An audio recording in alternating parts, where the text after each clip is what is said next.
Hello dear students, I am JS Gill. मैंने एक special class लिया था स्पेशली फॉर ड्रॉपर्स स्टूडेंट्स के लिए, जो स्टूडेंट गेट 2022 में अपीयर हो चुके हैं और 2023 के लिए तैयारी कर रहे हैं।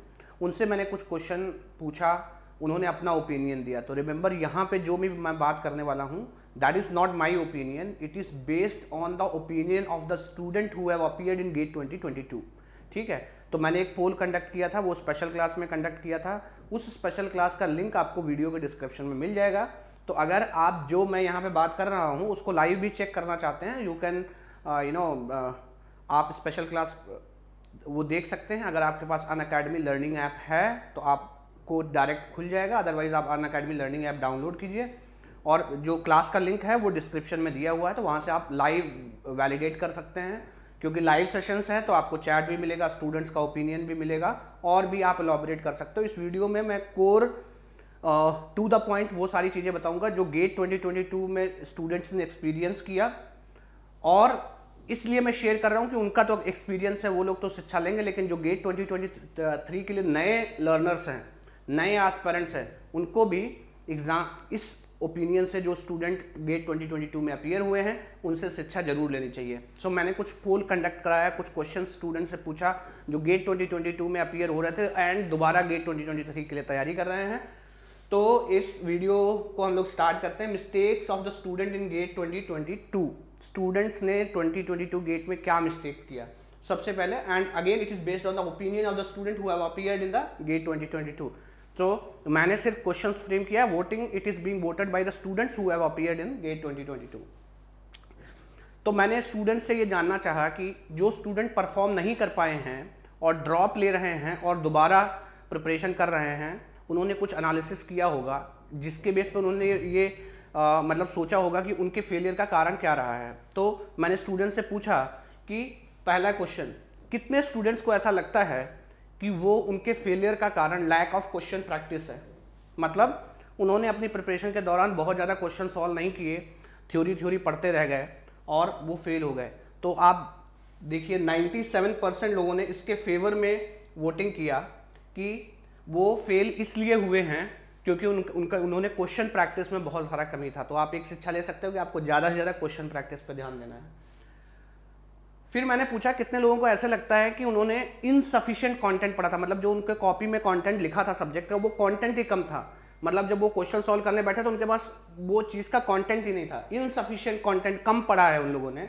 85% लोगों ने इसके सपोर्ट में वोट किया। तो रिमेंबर, आप देखो मतलब वोटिंग में एनीथिंग अबव 70% एक मान लिया जाता है कि एक मास का ओपिनियन है। तो कोई भी चीज़ को अगर 70% प्लस लोग वोट कर रहे हैं, that is the opinion of mass. ठीक है, ये 85% लोगों ने इस पर बोला। तो इससे आपको क्या शिक्षा लेनी है कि आपका जो सब्जेक्ट का कंटेंट है वो प्रॉपर होना चाहिए। ऐसा नहीं है कि शॉर्ट ट्रिक्स और चीज़ों के नाम पे आप पूरा सब्जेक्ट का कंटेंट उड़ा लो, वो आपको बहुत परेशान कर सकता है। लैक ऑफ प्रॉपर रिवीजन, मतलब बहुत सारे स्टूडेंट्स ऐसे बोलते हैं कि पहले मैं सिलेबस कंप्लीट कर लेता हूँ और अक्टूबर नवंबर में मैं रिवीजन करूँगा। ये प्लान सुपर फ्लॉप प्लान है और ऐसा करके स्टूडेंट फेल हुए। तो मैंने बच्चों से पूछा कि कितने लोगों को ऐसा लगता है कि उनके फेलियर का कारण लैक ऑफ रिवीजन है, लैक ऑफ प्रॉपर रिवीजन। 91% लोगों ने वोट किया कि उनकी परफॉर्मेंस का एक जो पुअर कारण है वो लैक ऑफ रिवीजन भी है। फर्जी डेटा, मैं एक्सप्लेन कर देता हूँ। ये ऐसे वर्ड मैंने पूछा था। फर्जी डेटा का मतलब होता है कि स्टूडेंट अननेसेसरी डेटा मगअप करने की कोशिश करते हैं कि इसका विस्कोसिटी याद कर लिया, उसका यंग्स मॉडुलस याद कर लिया, या फर्जी डेटा मतलब ऐसा डेटा जो एग्जाम में हमें काम में नहीं आता, कॉम्पिटिटिव एग्जाम्स में। तो 54% लोगों ने वोट किया कि इनका एक फेलियर का कारण बहुत ज़्यादा अननेसेसरी फर्जी डाटा याद करना भी था। तो अगेन ऐसा बहुत सारे स्टूडेंट्स के साथ नहीं होता, क्योंकि एक जो भी जेन्युइन स्टूडेंट है वो ऐसा नहीं करता है। नेक्स्ट क्वेश्चन था लैक ऑफ कॉन्सेप्चुअल क्लैरिटी, मतलब आपके कॉन्सेप्ट ही क्लियर नहीं थे। तो आप देखो 88% लोगों ने इसके फेवर में वोट किया है कि वो जो पढ़ रहे थे उनके कॉन्सेप्ट क्लियर नहीं थे, जिसकी वजह से उनको क्वेश्चन अटेम्प्ट करने में दिक्कत हुआ। फिर बहुत बार ऐसा भी होता है, आपका सब कुछ अच्छा था, आपने प्रिपरेशन बहुत अच्छा किया, क्वेश्चन बहुत अच्छा प्रैक्टिस किया, सब कुछ बहुत अच्छा था, कंटेंट भी बहुत अच्छा था, बट आप एग्जाम में प्रेशर बियर नहीं कर पाए। एग्जाम के प्रेशर में आप जाके हड़बड़ा गए या आपने गलतियां कर दी। Unable to bear exam pressure, exam pressure को बियर नहीं कर पाया। तो देखो 42% लोगों ने ऐसा वोट किया है कि उनकी फेलियर का कारण सब ठीक था, लेकिन उनको सब कुछ आता था, लेकिन दिक्कत क्या हुआ कि वो एग्जाम में जाके नर्वस हो गए, कैलकुलेशन मिस्टेक्स किए और बाकी सारी मिस्टेक्स किए, उनका स्पीड स्लो हो गया और फाइनली वो अच्छा रिजल्ट नहीं निकाल पाए। अब देखो ये बहुत इंपॉर्टेंट चीज़ है। 7th पॉइंट, एक क्वेश्चन ये था, बहुत सारे स्टूडेंट जब देखो स्टार्ट करते हैं प्रिपरेशन तो वो क्या करते हैं कि शुरुआत में बहुत धीरे धीरे प्रिपेयर करते हैं, है ना। शुरुआत का 4-5 महीना बहुत स्लो प्रिपेयर करते हैं, पता लगा 5 महीने में 2 सब्जेक्ट तैयार किए और फिर आखिरी में टाइम कम बचता है और फिर जल्दी जल्दी तैयार करने की कोशिश करते हैं और सब हौच पौच हो जाता है, ठीक है ना। Initially speed of preparation speed was very slow and later on बहुत ज़्यादा रश में सिलेबस कंप्लीट करने के चक्कर में बर्बाद हो गया। 80% लोगों ने ऐसा किया कि जिन्होंने शुरुआत में बहुत स्लो प्रिपरेशन किया। रिमेंबर, आपका जो प्रिपरेशन का स्पीड है वो थोड़ा सा शुरुआत से ही आपको पिकअप करना है। मतलब आप ऐसा समझो कि आप 50 ओवर का वनडे खेल रहे हो और अगर आपका टारगेट है कि आपको 300 पार करना है तो ठीक है, आप थोड़ा शुरुआत में स्लो चालू करो, लेकिन अगर 30 ओवर में अब आप 100 रन बनाओगे और उसके बाद सोचोगे कि आखिरी के 20 ओवर में मैं 200 रन मार लूँगा, वो संभव नहीं है।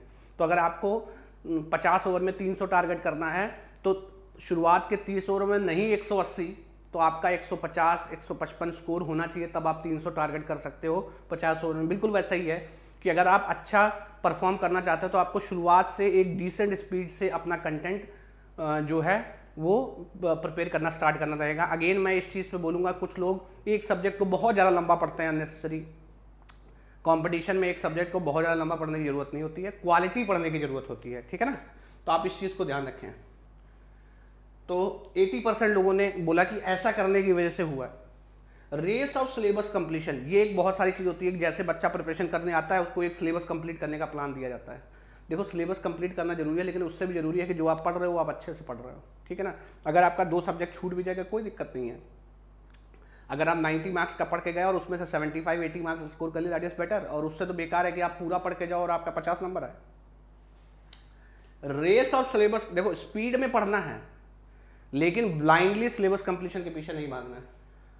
ऐसा कितने लोगों ने किया? वो थे 71% लोग और वो फेल हुए। और ये भी अगेन 70% से ऊपर लोग हैं जो सिलेबस कंप्लीट करना, मतलब एक जैसे ही आपने प्रिपरेशन स्टार्ट किया आपको एक फर्जी हाइपोथेटिकल प्लान दे दिया गया, शुरुआत के 5 महीने में सिलेबस कंप्लीट और फिर 2 बार रिवीजन और 3 बार रिवीजन एंड सो ऑन, और बाद में वो फेल हो गए, ठीक है। वैल्यू फॉर टाइम बहुत इंपॉर्टेंट चीज़ है, ये आप बाकी सारी चीज़ें आप सीधा समझ रहे होगे।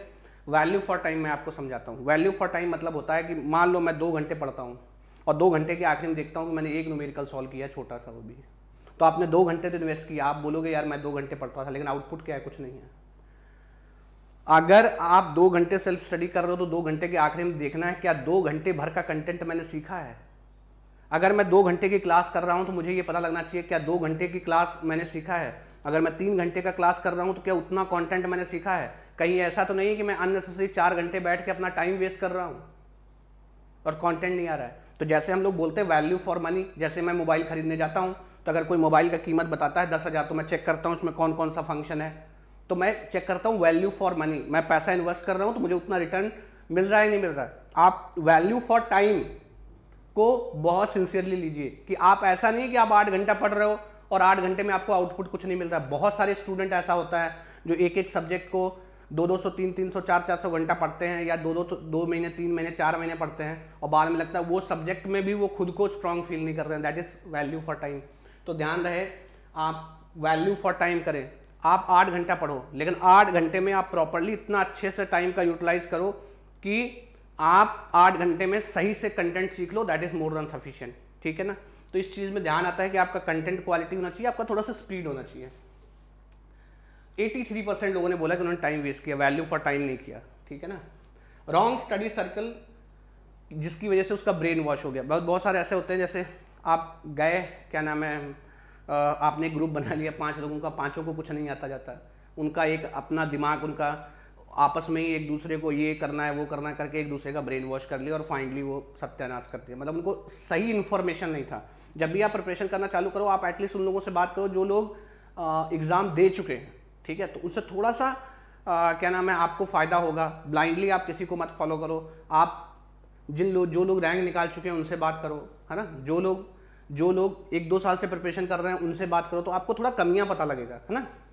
सो रॉन्ग स्टडी सर्कल नहीं बनाना, फर्जी लोगों के चक्कर में नहीं पड़ना। Mismanagement of test series, अच्छा, ये बहुत सारा चीज़ें, कुछ लोगों ने ज़्यादा टेस्ट सीरीज दिया, कुछ लोगों ने टेस्ट दिए ही नहीं, कुछ लोगों को टेस्ट देने से बहुत डर लगता था, तो ये सारी चीज़ें फेलियर का कारण बनी 80%। लेकिन हालांकि इस चीज़ का अभी बहुत ज़्यादा रेलिवेंस नहीं है, क्योंकि आप प्रिपरेशन स्टार्ट करो, टेस्ट सीरीज अभी 5-6 महीने से 8 महीने बाद की बात है, तो इस चीज़ में बहुत ज़्यादा एम्फेसिस नहीं कर रहा हूँ। I will make a separate video on how to attempt test series and all those things.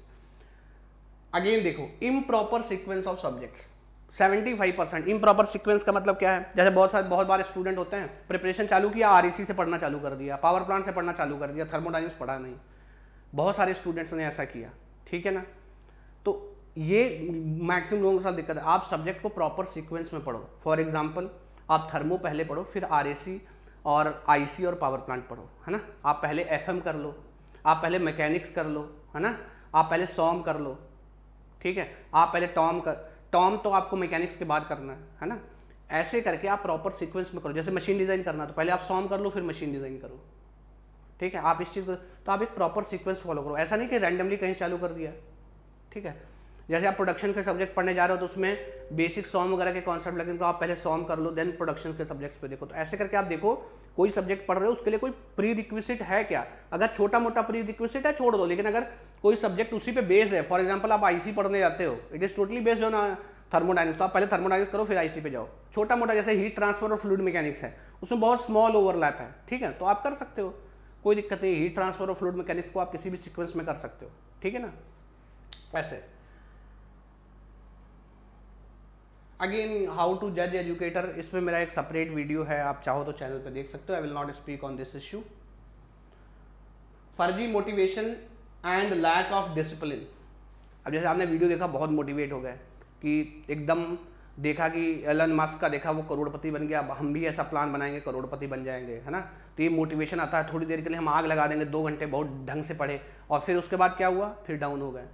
भैया देखो, जो मोटिवेशन होता है ना, वो थोड़ी देर के लिए होता है। जो यूट्यूब वीडियो देख के मोटिवेशन आता है, वो थोड़ी देर के लिए आता है। डिसिप्लिन हमेशा आपका काम करता है, तो आपको डिसिप्लिन पे ज़्यादा ध्यान देना है। मोटिवेशन आप ले सकते हो, कोई चीज़ देख के आपको मोटिवेट कर रहा है, अच्छी बात है, लेकिन वो सस्टेनिंग नहीं है। सस्टेनिंग आपको डिसिप्लिन क्या है, मैं सुबह 9 बजे उठा, मेरा पढ़ने का मन नहीं कर रहा, लेकिन मुझे पता है कि मुझे रैंक चाहिए, तो मुझे पढ़ना पड़ेगा, ठीक है, दैट इज डिसिप्लिन। तो आपको डिसिप्लिन मेंटेन करना पड़ेगा। मोटिवेशन साथ में चल रहा है डिसिप्लिन के, then it is better. Alone motivation will not work. Focus on multiple exam, बहुत सारे एग्जाम है, एसएससी भी दे दिया, है ना, और साथ में बैंक पीओ भी दे दिया। अगर आप सेम नेचर के एग्जाम दे रहे हो, दैट इज बेटर, कि जिसके लिए आपको एक ही जैसा पढ़ना पड़ रहा है। आई रिक्वेस्ट कि ऐसा नहीं कि आप बैंक पीओ का भी तैयारी कर रहे हो, आप सिविल सर्विसेज का भी तैयारी कर रहे हो, आप गेट का भी तैयारी कर रहे हो, आप ईएस का भी तैयारी कर रहे हो, ऐसे मत करो। जिन एग्जाम्स का नेचर सेम है, आप उन पे फोकस करो, ठीक है ना। दूसरा है मेंटल हेल्थ मैनेजमेंट।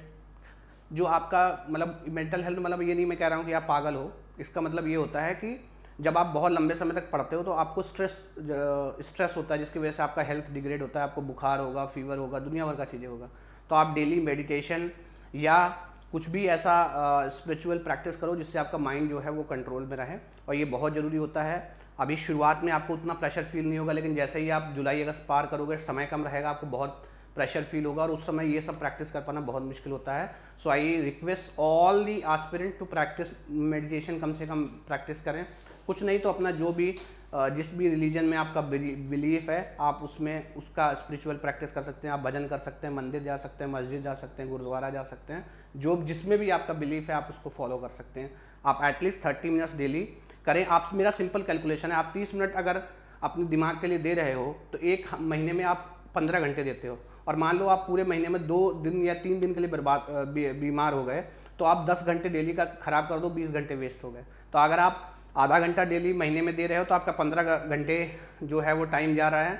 और अगर आप 2 दिन महीने में बीमार हो रहे हो, या 2 दिन आप काम नहीं कर पा रहे हो, तो आपका 20 घंटे जा रहा है। तो बेटर है कि हम आधा घंटा दे लें, क्योंकि उससे हमारा हेल्थ भी, जो कि एक इंपॉर्टेंट एस्पेक्ट ऑफ हमारा लाइफ है, वो भी मेंटेन रहता है। What to study and what not to study, limit of perfection and over confidence, ठीक है। ओवर कॉन्फिडेंस का तो सिंपल मतलब है कि शुरुआत में आते हैं, इस पे मैं एक वीडियो भी बनाऊंगा, एक साइकोलॉजी में इफेक्ट होता है, उसको डनिंग क्रूगर इफेक्ट बोलते हैं, कि मूर्ख लोग बहुत ओवर कॉन्फिडेंस, बहुत ज़्यादा उनके अंदर कॉन्फिडेंस होता है। तो 2 प्रकार के लोगों में बहुत कॉन्फिडेंस होता है, एक जो मूर्ख होते हैं, एक जो एक्सपर्ट्स होते हैं, ठीक है ना। तो ओवर कॉन्फिडेंस तो बुरा ही है, ठीक है ना। तो एक डनिंग क्रूगर इफेक्ट है, आप जरूर सर्च करना।